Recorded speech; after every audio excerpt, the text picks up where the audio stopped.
The AI engineers that I've employed that are part of my team are those who are also interested in education, broadly speaking. There's obviously a lot of applications for AI. Welcome to Talent is Everywhere, where we spotlight leaders using talent development and social impact to drive both corporate social responsibility and business success. Welcome to Talent is Everywhere. This episode, we're going to explore how AI is reshaping curriculum design and operations in the EdTech sector. And our guest today is Eric Steno, who, like me, has had a long career in EdTech. Currently working at Magic EdTech, and before that at Pearson. Welcome, Eric. Hi, Sylvie. So how about you start by telling us quickly about Magic EdTech and what your role is there? Yeah, Magic EdTech is a services company, and what we serve are educational publishers, edtech companies, institutions, and districts of learning. And what we help them do is we build and support digital platforms and products that are designed to help ensure that all students are going to have an effective learning experience. And my role here, I govern the vertical on content, curriculum development. I'm a lifelong editor. I came to Magic having developed, acquired, curated content for consumption by students and use by teachers. And I started that particular vertical when I got here just over 5 years ago. Oh, amazing. So speaking of that, like of all this experience you have helping edtechs like rethink curriculum strategy, when did you first start to see AI meaningfully, shift the way curriculum can be designed and delivered? We're obviously in this sort of AI hype now, but it isn't, necessarily new. What's your perspective?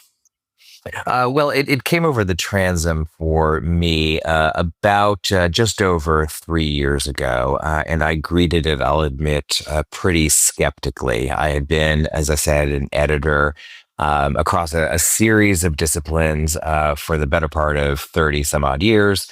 I was always known to be pretty ferocious in my view of the quality of the content that a student was going to consume, because I consider the learning experience to be a precious one. AI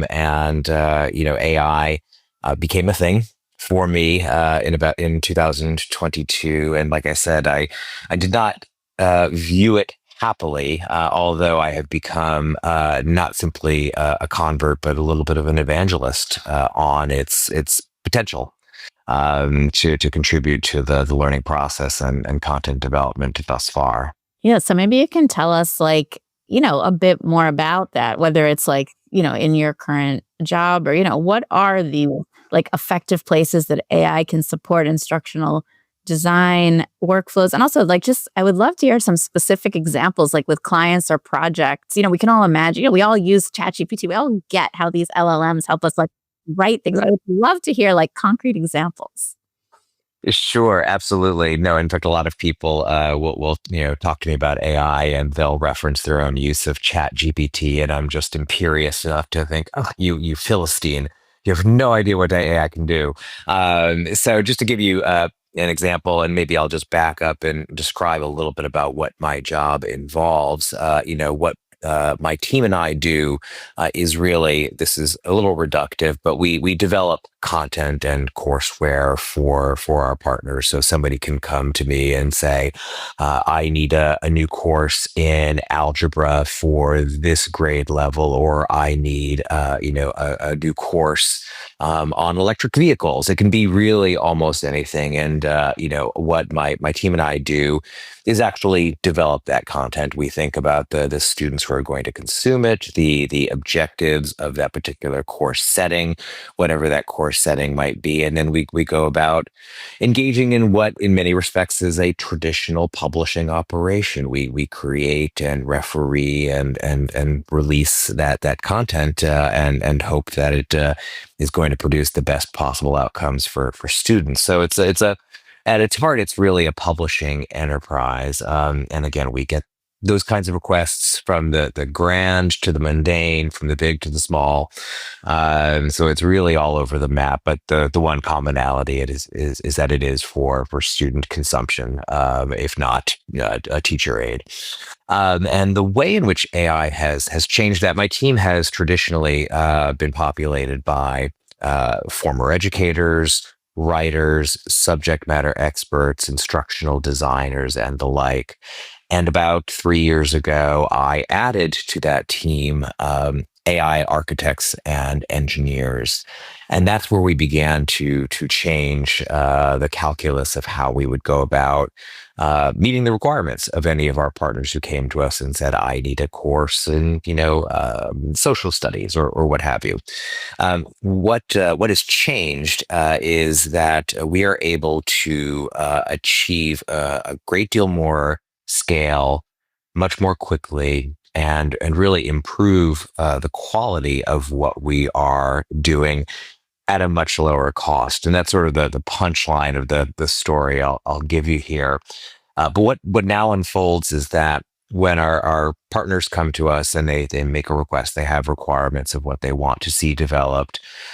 Normally, it would be myself and the appropriate subject matter experts or writers in the room, or in the room, metaphorically speaking, taking in those requirements, understanding who we're developing the content for, what the objectives are, et cetera. Now, at that same table are the AI architects and engineers. They're taking in the same requirements, and they are beginning to think about, okay, what model is going to support what our goals are here.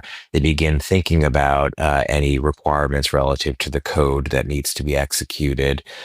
So they come to the table, come to the conversation, very much like a subject matter expert would, who said, would be thinking, okay, I need to write X. The engineer is thinking, I need to execute something that will produce X.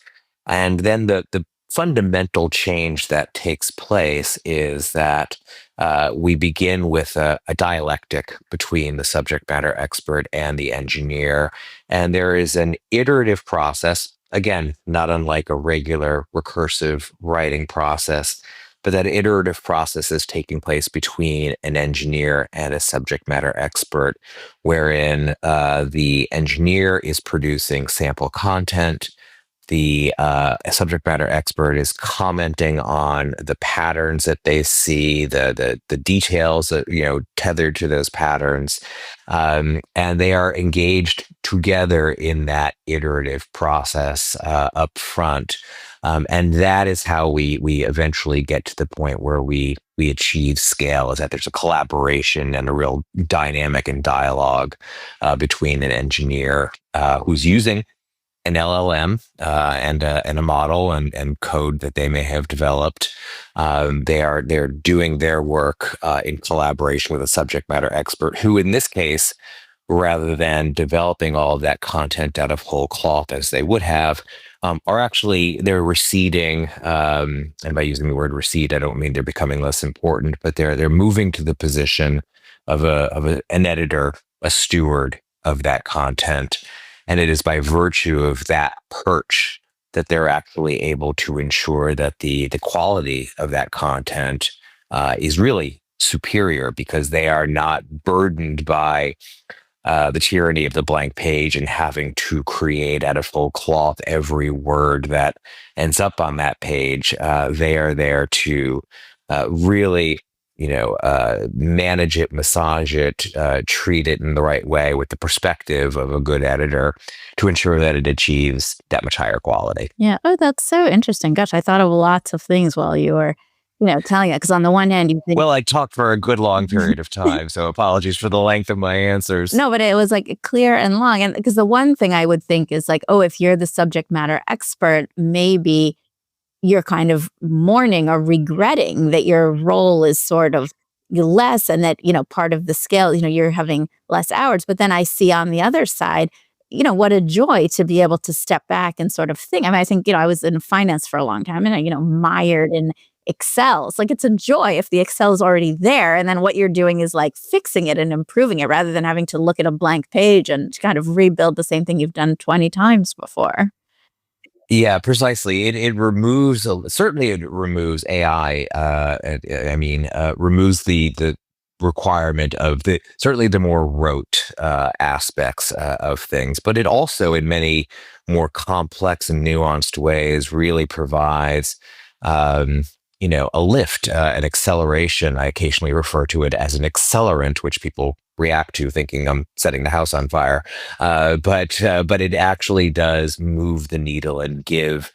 And there have been, to your point, there have been folks who have engaged in a little bit of mourning, and there are reasons to still feel worried about certain elements of this. But many of the people in my ecosystem, are gaining as many hours if they're freelancers who do this as their primary source of income.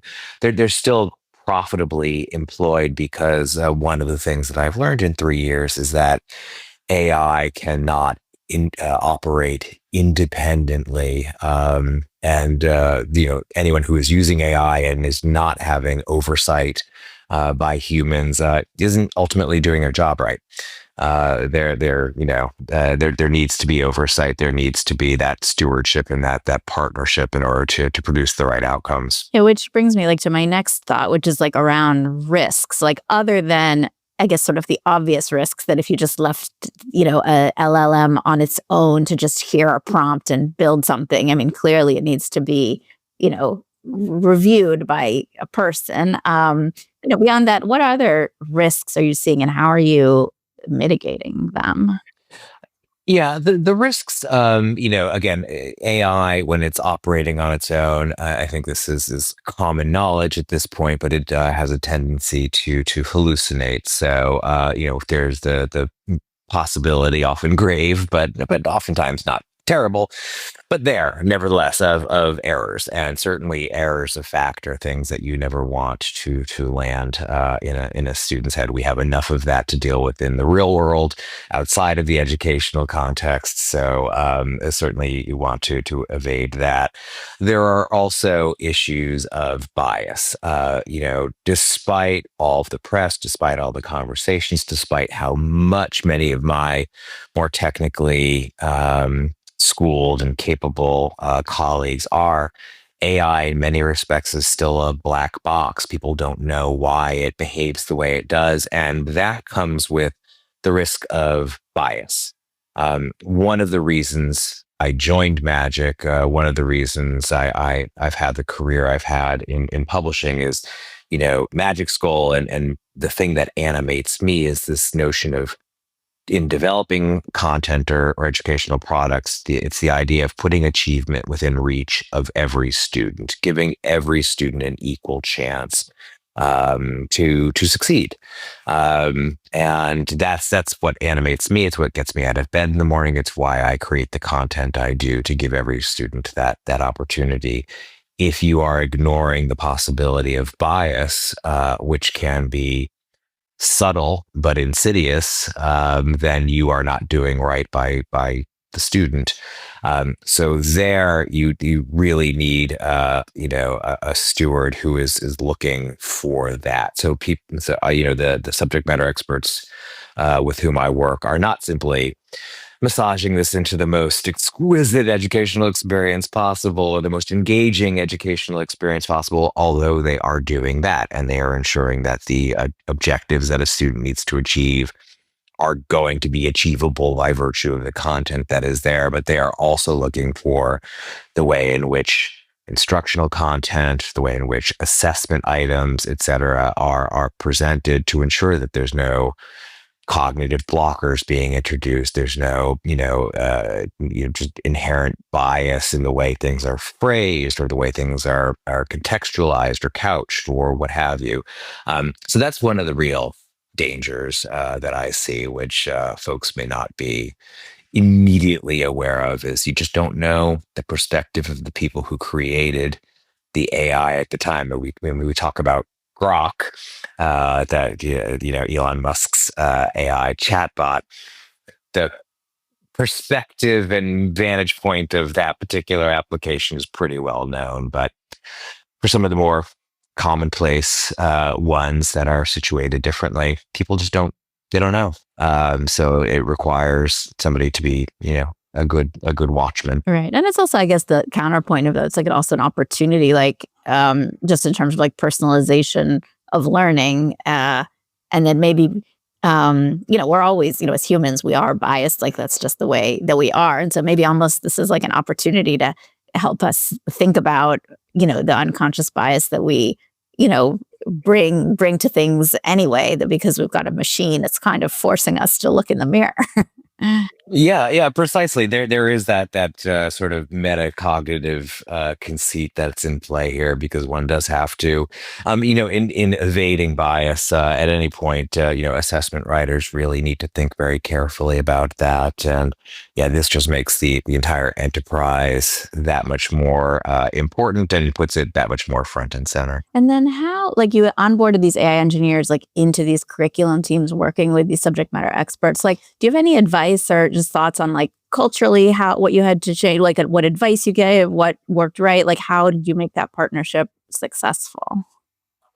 Yeah, at the risk of not answering the question as directly, but doing my level best at it. The AI engineers that I've employed that are part of my team are those who are also interested in education, broadly speaking. There's obviously a lot of applications for AI, but the goals that we have here at Magic, the goals that our partners have, are really to ensure that students have the most effective educational experience possible. They're committed to the import of education, and just the impact that has on our society.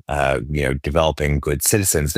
The folks that I have conscripted onto my team and with whom I work all have that reflexive interest, perspective, background, in addition to their engineering capacity and competencies. So that's been the lens through which I've drawn them in. And again, when you're in anything even adjacent to education, I think curiosity needs to be. And, engineers, it's not hard to find curious engineers. They're problem solvers by trade. But having folks who, embody and demonstrate curiosity at every turn, is useful, particularly in a field where it develops exponentially faster seemingly every day. The capabilities that are present before me now are leagues different than they were just a couple of short years ago.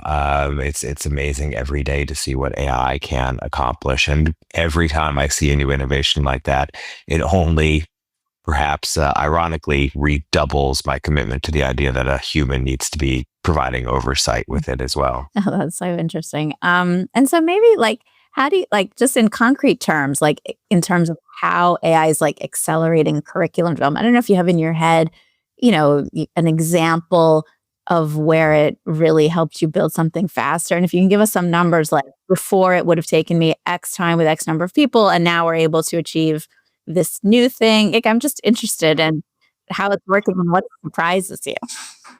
Yeah. So yeah, by way of a concrete example, so my team recently, we revised, refactored existing online language courses. It was a French 3 course and a Spanish 3 course for high school students here in the U.S.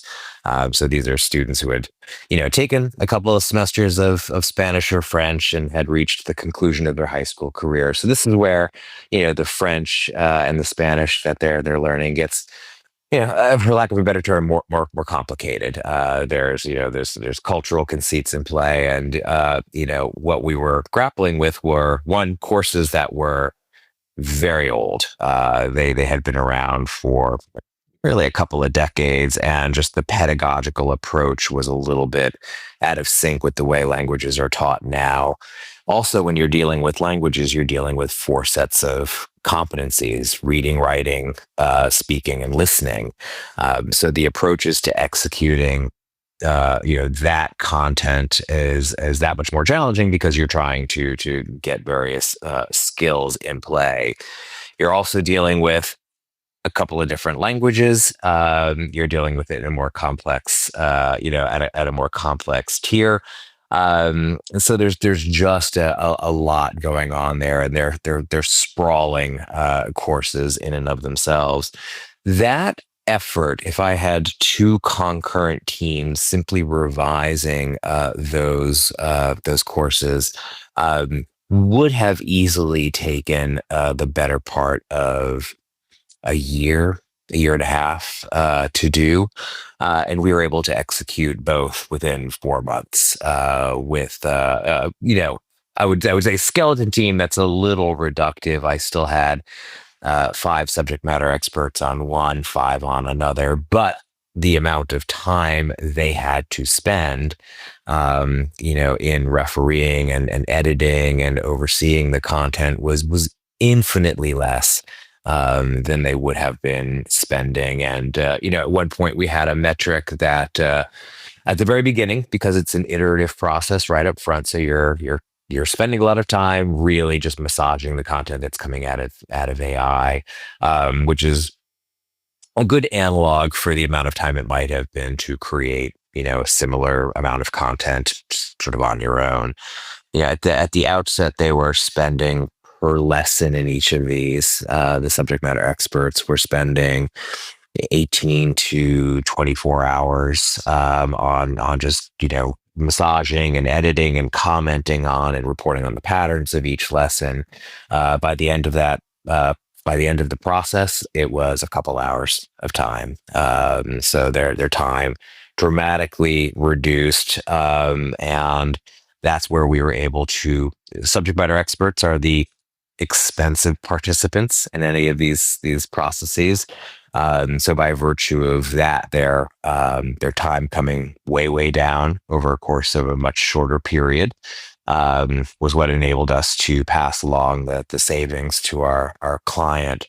But it also enabled us to do a great deal to upgrade the pedagogical construct of these courses, ensure that we were accurate and authentic in both languages, that we were able to execute the nature of the practice that students had to engage in. So those language courses I talk about a lot because there probably could not have been more complications just to the endeavor, because you're talking about, in this case, 3 different languages, 4 different sets of competencies, a couple of decades chasm between the pedagogy at the time and the pedagogy now.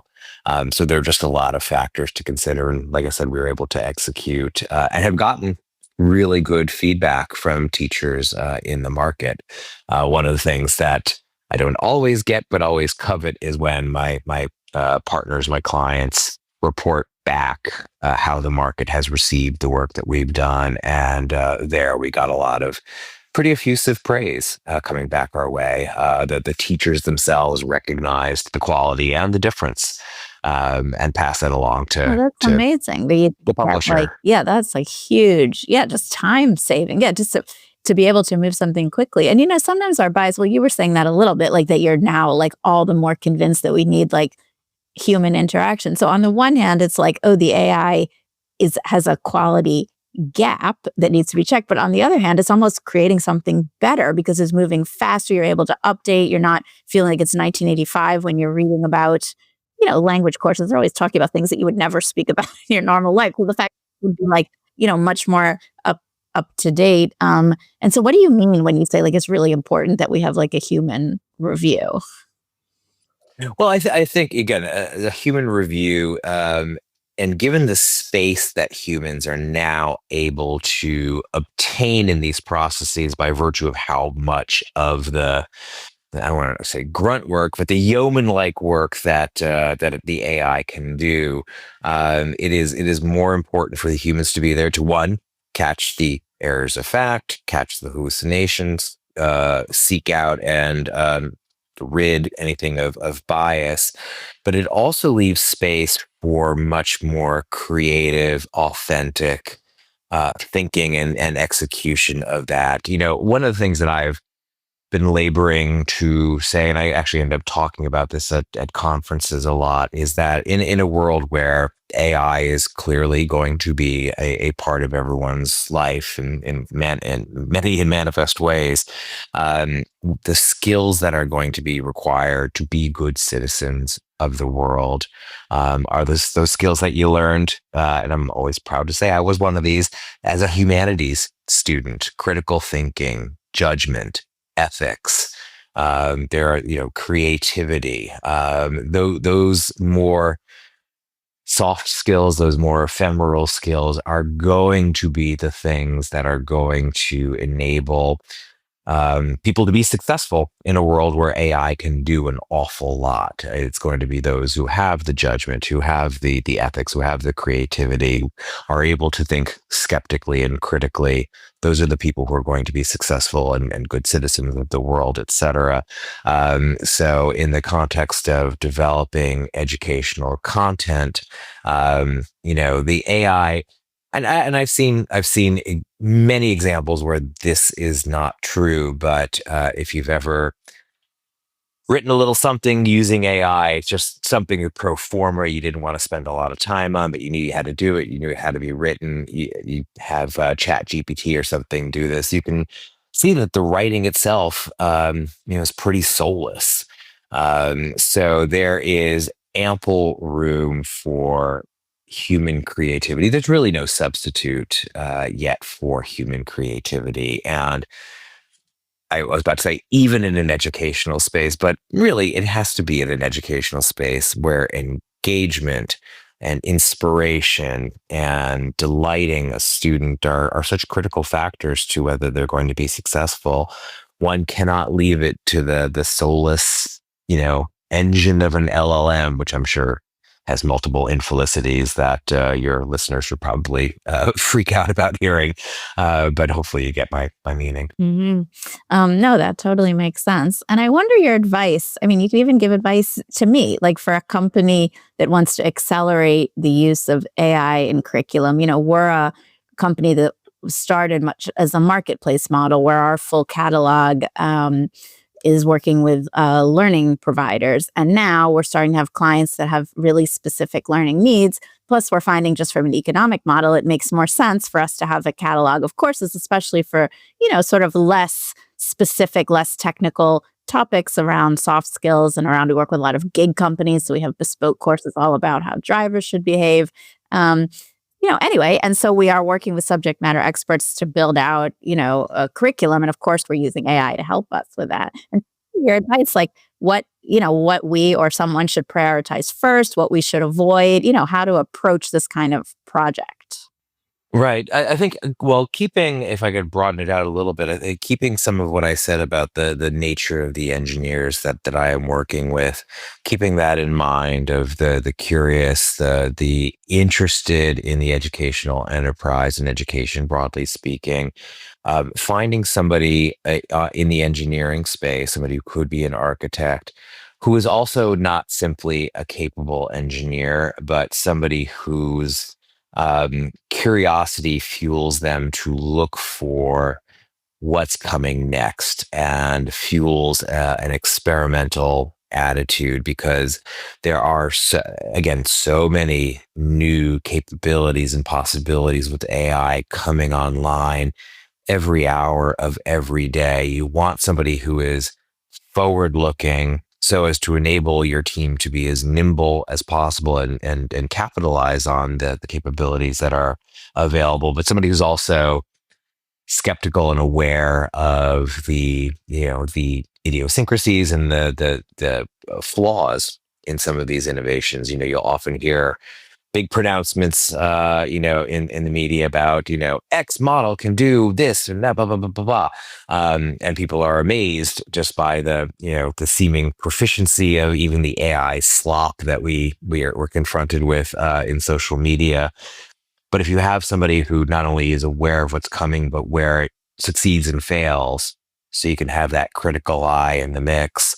And then somebody who's interested in education, having that person present and collaborating with your subject matter experts, understanding from your subject matter experts, your writers, what it is they need to accomplish so they can creatively say, well, what you've just told me about what you need to create is X, Y, and Z. I can do A, B, and C for you. And, at least provide you with some element of this.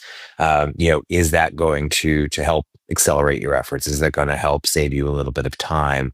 And having, again, I found it to be absolutely critical to have a real open, transparent, creative dialectic between engineers and subject matter experts. I think that's where the secret sauce really comes in, and that's where the investment one makes in adding an engineer, that the ROI on that is terrific, by virtue of the productivity you're able to achieve. Yeah, no, that's so interesting. And I think sometimes it's so easy to think like AI can just make everything, it'll reduce, say, by a third the time or your ability to do it. But you still need like the subject matter expert. You still need the catalog strategy. What are the outcomes you're looking for? It's like none of that goes away. I think it's easy to get tricked into saying like, we put a prompt into a LLM and it just magically appears. Like it doesn't, you need to step back and think of what you're doing.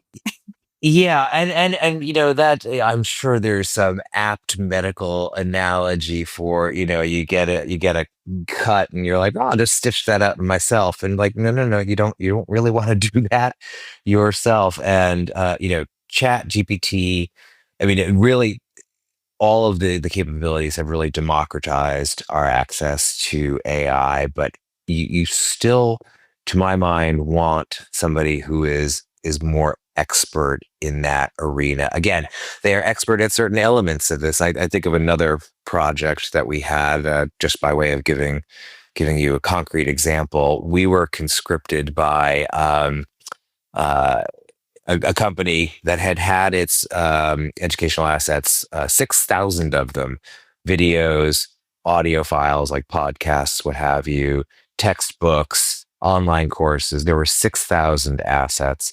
And the district in which they were operating needed all the assets that they had adopted in English converted into Spanish as well. There were millions of words. We got the call that this was needed in March. They needed it for the fall semester, which, if you're an educator, means end of July at the latest. So a precious little time to translate millions upon millions of words. That too could have taken couple of years to do. And they were in different modalities. You had video, you had audio, you had images, everything needed to be translated. So you gave the Spanish speaking population an equivalent educational experience. Here's where the gifts in the perspective of an educator, or rather an architect and a subject matter expert comes into play. A lot of LLMs, a lot of AI will translate things technically, but the whole is much greater than the sum of its parts when it comes to, you live in France. I'm sure you experience this all the time. It's not a word-to-word translation, and things can immediately sound awkward or inauthentic or actually meaningless when idioms come up that just mean things in different contexts. Having an architect who understood that there are certain models that work in the right way and provide a little bit of what you need to build on, and then subject matter experts who are able to navigate all of that. That's where some real savings came in, and we did that again in a very short few months. And in that setting, we would have heard if we had gotten it wrong, and that was a couple of years ago now. It's gone really to plan. So, but it was again by virtue of that collaboration that we were able to execute that. Oh, amazing. Yeah, I love stories like that. Yeah, I'm definitely very sensitive to the, the translation nuances. No, no, yeah, I was once the publisher of world languages and went to conferences and sadly we would have to sit at a conference and be like around a focus group. I'm like, I know you all have command of several languages. I only have command of the one, so please be forgiving. Which people variously were, but I was well schooled in some of these aspects of language learning, and it's important. And again, if you're committed like I am to giving any student who's engaging with the content and equivalent educational experiences and the best opportunity to succeed, you've certainly got to get the language right. Yeah, no, that makes sense. Yeah, so to finish, let's look ahead. So you who are so close to all of this happening, AI with curriculum development, like what do you see as like the next thing that's going to transform, or what is your vision, or what are you seeing like the little beginning of that you think is going to be exploding in the next couple years? I think that on a few fronts, in the most sort of in the simplest, most prosaic sense, I think that the models will simply continue to get better and better. It's never going to lack the requirement of human oversight. That's not possible when it's a human writing for a peer-reviewed journal. They're called peer-reviewed because somebody else is looking at it. So I don't think that dynamic is ever going to go away. But I think that what we will see is that things get better and better. So the amount, the potential increase in quality, the potential impact of the creative instincts of those who are being the stewards of I think that only enhances and gets better. I think that there are a lot of possibilities around again adaptivity, and this often cuts both ways in other settings. But as the AI gets to know students and their proficiency levels and mastery levels with certain things and understands the objectives that they're being held to, I think that the refinements on that front are going to get uh, infinitely better. I think we're going to see that students who are trying to learn and have certain gaps, whether it's in preparedness or what have you, they're going to see those gaps filled more easily. And I think that AI is increasingly going to become a companion for folks. I think that again, it's in the same vein as adaptivity, but I think on the fly, online tutors are going to get more and more capable, and able to be predictive. That's another element that I think is going to be coming. The more data, again, that cuts both ways, but the more data these systems, LLMs collect on individuals, they're being able to predict students' success or challenges is going to become a little bit, or perhaps a lot easier. So I think there's a lot of potential. What I also do see is something I referenced earlier, is that I think the need for good, skeptical, critical thinkers in the world. I think in terms of education, that is going to be the thing that's needed, that's privileged. Hopefully, that's the case, because I think in a world where not just in education you have a lot of content to develop and you need skeptical, critical thinkers to help develop it. I think just to get out of your academic journey and into the world, if your academic journey is done right by you, you're going to be a good critical thinker, and that's going to be required to be a good citizen. We can already see the amount of information that isn't accurate that we're confronted with and is asserted as gospel. So I think, and I think that has to start early, AI literacy and such.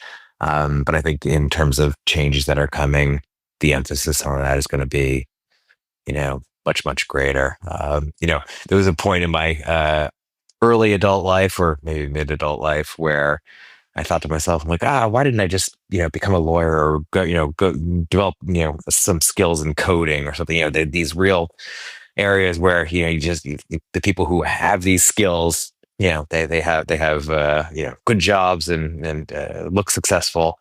And so a lot of those jobs are gonna be done a little bit more by AI. And again, it'll be the humanities educated critical thinkers who are actually going to be, I think, some of the more capable leaders out there. Yeah, that's amazing. Well, as a fellow, humanities background, language learner, yeah, I get inspired and can, yes, fully relate to your perspective. And I have done the same thing, looking at people who are doctors or lawyers, and thinking, maybe I should have just found a profession and a job, Yeah. muddling my way through ed tech. But I think Who would have thunk it that philosophy degree is actually going to serve somebody exceedingly well in the future? The same thing. Yeah. What would my grandmother think now? But we are, so privileged to work in this field. But listen, thanks for this, Eric. I learned so much, and this was so interesting. And maybe I, as you, started almost like a little bit not skeptical, but thinking like, okay, how, what is the role of AI? But I'm really actually kind of inspired or relieved to hear that you're having like such a positive experience with it. So I feel really, good about the future. So thanks so much. Yes. Despite my skepticism persisting, there's a lot to like about what's happening. So I continue to be hopeful. Amazing. Well, thanks for talking to us today. Thank you. I appreciate it. Thanks for listening to this episode of Talent is Everywhere. Make sure to subscribe if you like what you heard, and give us a follow on LinkedIn to continue the conversation on all things career mobility and talent development. Is there a topic you'd love for us to cover in a future episode, or a guest you'd recommend? Drop us an email at hello@linkseducate.com. And if you're looking for support on your talent development strategy, head over to linkseducate.com to learn more about our career mobility solution. That's LYNXeducate.com.